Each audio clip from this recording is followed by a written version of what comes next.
রাজধানীসহ দেশের বিভিন্ন এলাকায় মোবাইল ফোনের 4G সেবা পাওয়া যাচ্ছে না, তবে ব্রডব্যান্ড লাইন ব্যবহার করে ইন্টারনেট ব্যবহার করা যাচ্ছে।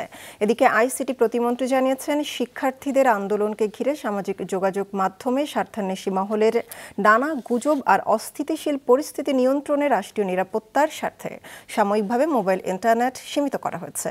রাজধানীতে আজ এক অনুষ্ঠান শেষে তিনি একথা জানান।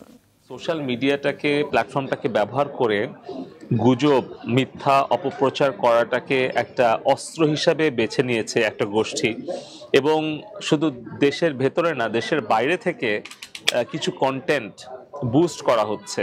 তার মানে টাকা দিয়ে মিথ্যা খবরটা সবার কাছে পৌঁছে দেওয়ার যে অপকৌশল বা ষড়যন্ত্র, এটা আমরা যখন দেখছি তথ্য উপাত্ত এবং গোয়েন্দা সংস্থার সকল বিশ্লেষণ, তখন আমরা মনে করেছি যে দেশের নাগরিকদের নিরাপত্তা, রাষ্ট্রীয় নিরাপত্তার স্বার্থে আমাদের যার যতটুকু সক্ষমতা আছে সেটা করা দরকার।